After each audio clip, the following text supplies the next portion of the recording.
పైకి లీటర్లా కనిపించే ప్రతి ఆయిల్ ప్యాకెట్ లీటర్ కాకపోవచ్చు, కానీ ఫ్రీడమ్ ఆయిల్ ప్యాకెట్లో మాత్రం ఖచ్చితంగా లీటర్ నూనె ఉంటుంది. అందరికీ నమస్కారం. నా పేరు మాధురి. మీరు చూస్తున్నది సుమన్ టీవీ నెట్వర్క్. ఈరోజు మనతో పాటు ఉన్నారు ప్రముఖ ఆధ్యాత్మికవేత్త అనంతలక్ష్మి గారు. నమస్కారం అమ్మా. నమస్తే అమ్మా. మనకి శ్రీరామనవమి దగ్గరికి వస్తుంది కాబట్టి శ్రీరాముడు గురించి పరిపరి విధములుగా ఆ నామం స్మరించిన, ఆయన గురించి తెలుసుకున్న ఎంతో మంచిది, పుణ్యం అని చెప్పేసి అంటూ ఉంటారు. ముఖ్యంగా శ్రీరాముడు గురించి మనం మాట్లాడుకోవాలి. నేటి తరానికి ప్రతి ఒక్కరికి కూడా ఆయన యొక్క క్వాలిటీస్ తెలిసి దాన్ని మన లైఫ్లో అది అలవర్చుకుంటే మనం ఎలా సక్సెస్ వైపుగా అడుగులు వేస్తాం అన్న విషయాలు తెలుసుకోవాలందమ్మా. శ్రీరాఘవం దశరథాత్మజమప్రమేయం సీతాపతిం రఘుకులాన్వయరత్నదీపం ఆజానుబాహుమరవిందదళాయతాక్షం రామం నిశాచర వినాశకరం నమామి. శ్రీరామచంద్రుడు తనని తాను దశరథుడి కుమారుడు, ఆత్మానం మానుషం మన్యే రామం దశరథాత్మజం అని చెప్పుకున్నాడు. మీరంతా నన్ను దేవుడు అంటున్నారు కానీ మీకు నే దేవుణ్ణేమో, నేను మాత్రం నా గురించి ఏమనుకుంటున్నానంటే దశరథుడి కుమారుడైనటువంటి వాడిని అని అనుకుంటున్నా, మనిషిని అని అనుకుంటున్నా అన్నాడు. ఎందుకు ఇంత గట్టిగా చెప్తాడు అంటే, మానవులకు ఒక గౌరవాన్ని, ప్రతిష్టని తీసుకురావడానికి వచ్చిన అవతారం రామావతారం. అప్పటి వరకు మానవులు అంటే పెద్ద లెక్క లేనట్టు అనిపిస్తూ ఉంటుంది చదివితే, గ్రంథాలు చదివినట్టయితే. రావణుడు నాకు మరణం లేకుండా వరమి అని ఎవరెవరి పేర్లు చెప్పాడో వాళ్ళల్లో నరులు బానరులు లేరు.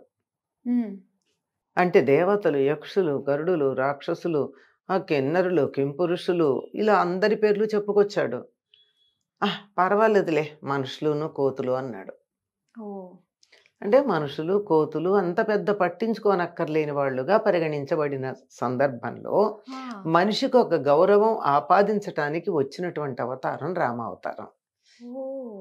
మీరు ఇట్లా ఉండండి, గౌరవిస్తారు అంటే ఎవరుంటారమ్మా? నన్ను గౌరవించండి అంటే ఎవరు గౌరవిస్తారు కదా? నన్ను గౌరవించేట్టుగా నేను ప్రవర్తించాలి. అవును, నువ్వు ఇట్లా ప్రవర్తించు, నీ గౌరవం ఉంటుంది అంటే చెప్పొచ్చావులే, నా పరిస్థితిలో నువ్వు ఉంటే నీకు తెలుస్తుంది అంటారు. అందుకని అందుకని నేను చెప్పలేదు, రాముడు గౌరవం ఎలా కలుగుతుందో తన ప్రవర్తన ద్వారా చూపించాడు. ఒక ఆదర్శ మానవుడు ఎలా ఉండాలో, గౌరవించదగినటువంటి మానవుడు ఎలా ఉండాలో, ఎలా ఉంటే గౌరవించబడటం కుదురుతుందో ఆ విధంగా ప్రవర్తించి చూపించాడు. అందుకని ఒక మనిషి ఎలా ఉండాలి?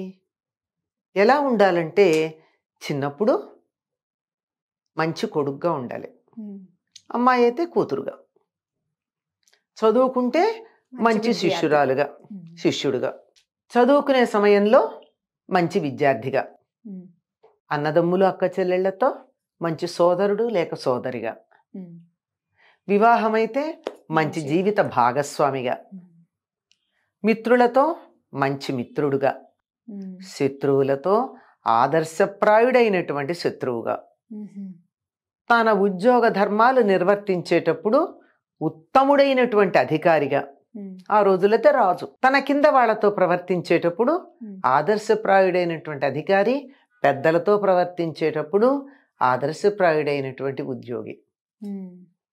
ఇలా ఏ విషయంలోనైనా ఇలా ఉంటేనే ఇలాగే ఉండాలి, ఇది తప్ప మరొక రకంగా ఉండే అవకాశం లేదు, ఇలా ఉంటే గౌరవించడానికి వీలవుతుంది అని చెప్పేటటువంటి అన్ని పరిస్థితుల్లో అన్ని రకాలుగాను గౌరవార్హమైన అంటే గౌరవించటానికి తగినటువంటి చక్కని ప్రవర్తన కలిగినటువంటి వాడు శ్రీరామచంద్రుడు.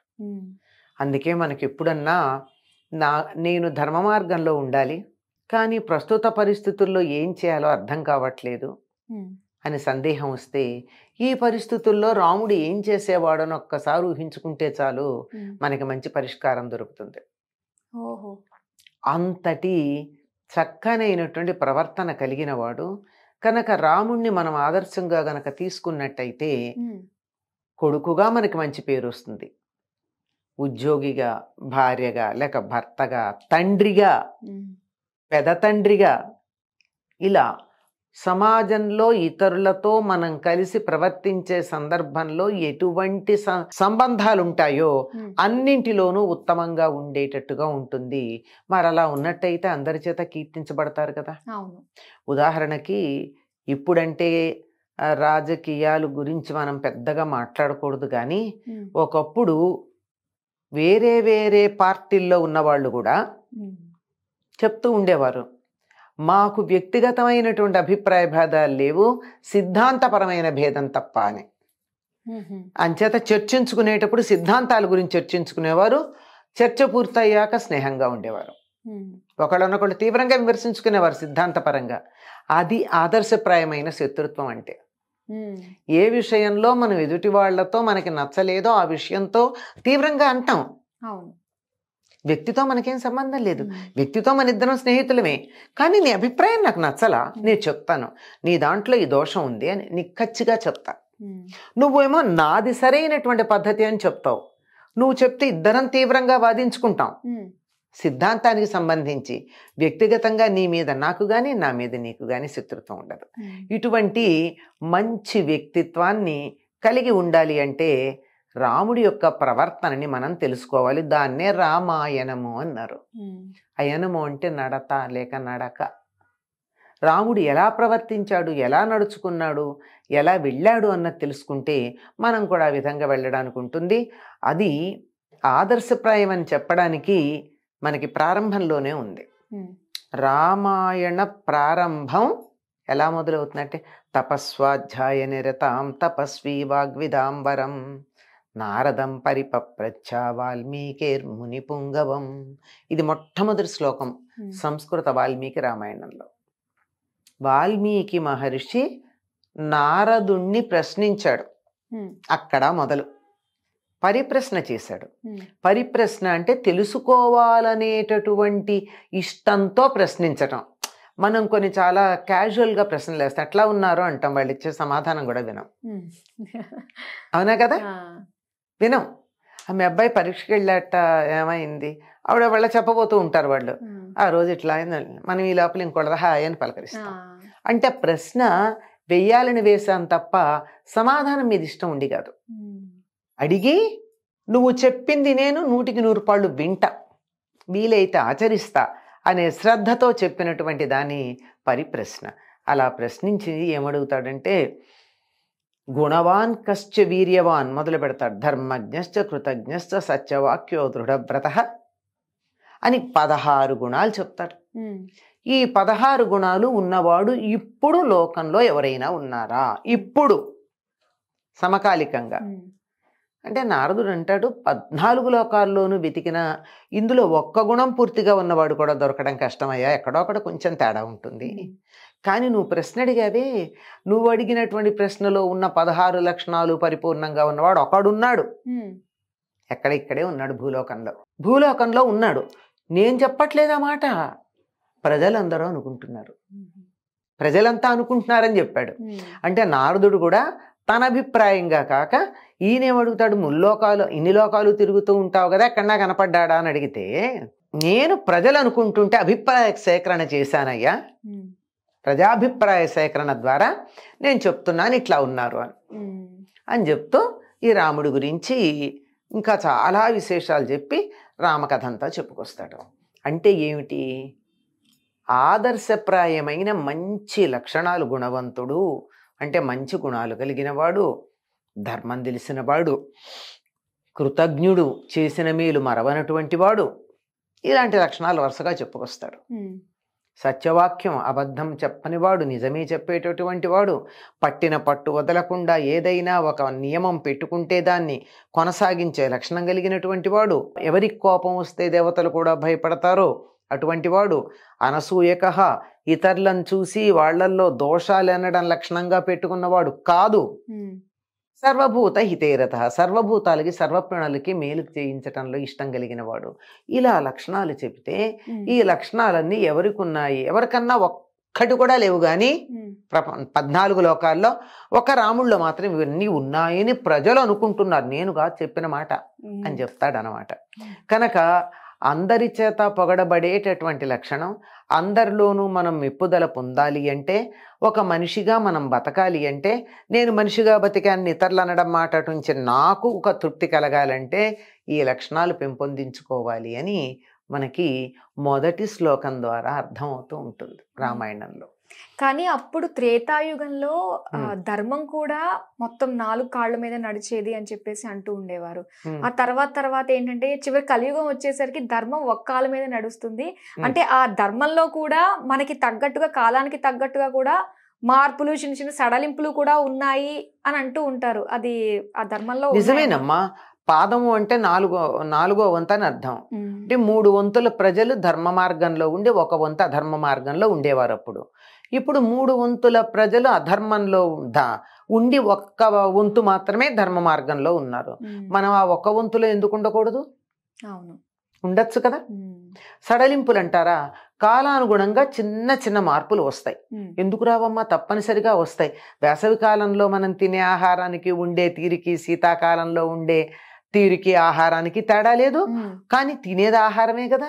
రాత్రే పడుకుంటున్నాం కదా, పగలే మేలుకుంటున్నాం కదా, ముక్కుతోనే గాలి పీలుస్తున్నాం కదా, నోటితోనే అన్నం తింటున్నాం కదా. అని మార్చామా? లేదు. అవునా కాదా? కాకపోతే ముక్కుతో గాలి పీలుస్తుంటే అప్పుడప్పుడు పరిస్థితుల వల్ల ముక్కు గుడ్డ కట్టుకుంటామే తప్ప ముక్కుతోనే పీలుస్తాం, అంతే కదా. ఆ విధంగా మౌలికమైన మార్పులు ఉండవు, పైన ఉండే మార్పులు ఉంటాయి, అంతే కదా. అయితే శీతాకాలంలో బాగా వేడివేడిగా మిరియాలో ఎక్కువ ఉన్న ఘాటుగా ఉన్న పదార్థాలు తింటాం, వేసవి కాలంలో చల్లగా ఉండేవి మజ్జిగలు అవి ఎక్కువ, అంతే తప్ప ఆహారంలో బేసిక్గా మారదు, పైన మారతాయి. అట్లాగే ధర్మాలు కూడా కాలానుగుణంగా ఎప్పుడు ఉండే ధర్మం ఒకటే ఉంటుంది. అంటే ప్రకృతి ఎలా చెబితే అలా ఉండడం ధర్మం అమ్మా, అంతే కదా. అవును, ప్రకృతికి సహజంగా ఉండడం, ఉన్నది ఉన్నట్టుగా మనం ఎట్లా ఉండాలని ప్రకృతి మనని నిర్దేశించిందో అట్లా ఉండడం ధర్మం. అయితే ఆ ధర్మంలో వేసవి కాలంలో చెట్లకి ఆకులు, వేసవి కాలానికన్నా ముందు చెట్లకు ఆకులు రాలిపోతాయి, వసంత ఋతువులో ఆకులు వస్తాయి. అట్లాగే మనకు కూడా కాలానుగుణంగా అప్పుడప్పుడు చిన్న చిన్న మార్పులు వస్తాయి తప్ప మౌలికంగా అయితే రావు.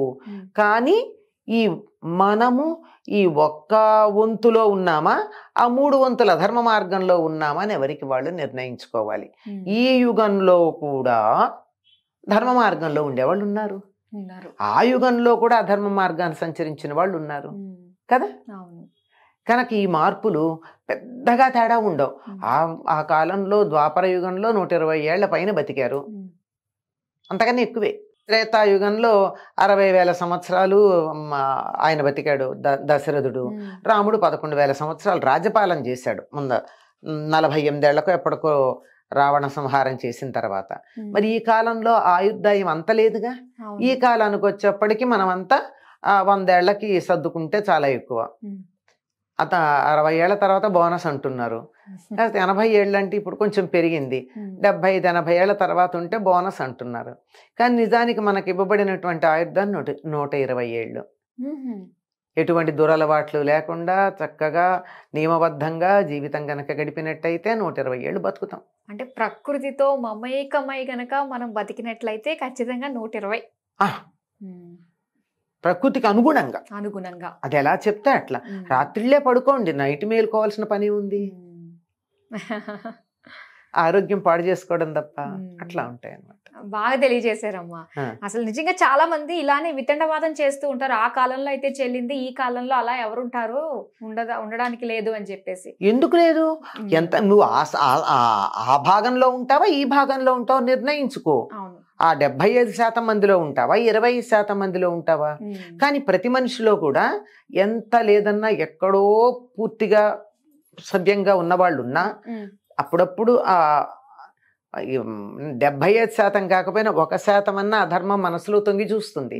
కాకపోతే కలియుగంలో ఉన్న విశేషం ఏమిటంటే, మనసులో నాకు ఒకవేళ దురాలోచన వచ్చినా దాని ఫలితం ఉండదట, క్రియలో చేస్తే తప్ప. అంటే తరచుగా వస్తే తప్ప. ఏదో ఒక్కసారి ఎప్పుడన్నా వచ్చినంత మాత్రాన ప్రమాదం ఏమి ఉండదు పెద్దగా. దానికి ఇక్కడికిక్కడే ఏదో చిన్న పరిహారం అయిపోయి నువ్వు మంచి మార్గంలోకి వెళ్ళిపోవచ్చు. పరిహారం అయిపోతుంది. పరిహారం చేయకుండా ఉండడానికి ఉండదు. ఎందుకంటే దుమ్ము పడింది అనుకో, ఇట్లా దులపనన్నా దులపాలిగా. నేను అద్దంలాగా ఉంటే దులిపితే పోతుంది, బట్టలాగా ఉంటే అతుక్కుంటుంది, తడి బట్ట అయితే అతుక్కుపోతుంది. అట్లా కనీసం దుమ్ము పడిందంటే నేను అద్దంలాగా ఉంటే తుడిచేసుకుంటే అయిపోతుంది. ఆ మాత్రం కాస్త పడుతూ ఉంటుంది, పోతూ ఉంటుంది, అంతకన్నా ఎక్కువేం లేదు. సో మనకి అనిపించాలి ఫస్ట్, నేను ఎందులో ఉన్నాను, ఏ భాగంలో నేను ఉన్నాను అని మనకు అనిపిస్తే ఆ ధర్మ మార్గంలో మనం నడవగలం. ఏ భాగంలో ఉన్నాను కదా, అసలు నేను ధర్మ మార్గంలో ఉన్నాను అనుకుని అలాగే ఉండండి. ఎందుకు ఆ ధర్మానికి ఎందుకు వెళ్ళాలి? కరెక్ట్. అది దీనికి ఆదర్శం శ్రీరామచంద్రుడు. ఖచ్చితంగా ఆయన గురించి మాట్లాడుకున్నప్పుడు ధర్మం గురించి కూడా మరొకసారి మనం మాట్లాడుకుని, అప్పుడు దాకా అలా ఇలా ఉన్నా కూడా మళ్ళీ ఇక్కడ నుంచి సరైన పద్ధతి. రామో విగ్రహవాన్ ధర్మ అని, ధర్మం అంతా మూర్తిభవించిన వాడు రాముడని మారీచుడు అన్నాడమ్మా.